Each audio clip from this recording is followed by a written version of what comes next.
สบายดีเทรดเดอร์มือใหม่ทุกคนสำหรับคลิปนี้คำเพิ่นจะมาสอนวิธีเข้าห้องเรียนทางออนไลน์ ก็คือเข้ามีตติ้งเนาะแน่นอนสำหรับเทรดเดอร์มือใหม่บางคนเนาะที่เข้ามาแล้วเนาะยังเข้ามีตติ้งหรือว่าเข้าซุมยังบ่ทันเป็นเนาะสำหรับคลิปนี้คำเพิ่นจะมาแชร์หรือว่ามาสอนให้เนาะมาเดี๋ยวเราจะมาเบิ่งนำกันเลย อันดับแรกเนาะคำเพิ่นจะแนะนำให้ทุกคนไปโหลด Google Meet เนาะตัวนี้เนาะทุกคนเนาะหน้าตามันจะเป็นแบบนี้ถ้าว่าเป็น iOS ทุกคนก็ไปโหลดอยู่ที่ App Store เนาะถ้าว่าเป็น Android ให้ทุกคนไปโหลดอยู่ที่ Play Store เนาะให้ทุกคนเข้ามาแล้วพิมพ์เข้าไปเลยเนาะถ้าว่าไผยังบ่ทันมีแอปเนาะ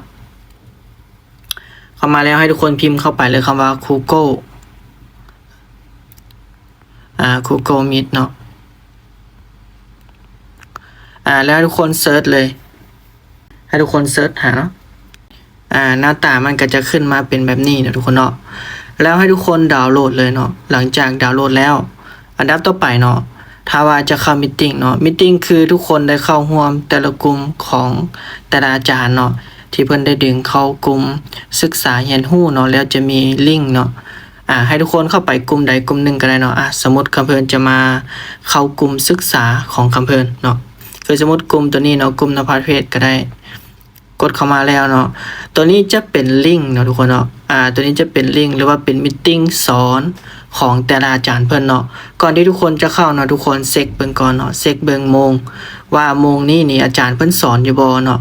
คืออาจารย์เพิ่นสอนเนาะคือ22:10 น. หา22:40 น. เนาะฉะนั้นเพิ่นยังสอนอยู่ทุกคนก็สามารถเข้าไปร่วมเรียนหรือว่าเข้าไปร่วมศึกษากับเพิ่นได้เนาะวิธีเข้าให้ทุกคนกดเข้าที่ลิงก์กดเข้าที่ลิงก์เนาะแล้วกดเข้ามาแล้วเนาะให้ทุกคนปิดกล้องแล้วปิดไมค์ปิดกล้องปิดไมค์แล้วเนาะให้ทุกคนกด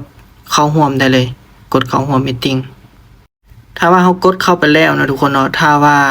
มีอาจารย์เพิ่นสอนอยู่ก็จะประมาณนี้เนาะทุกคนเนาะที่เพิ่นได้กดเข้าไปเนาะ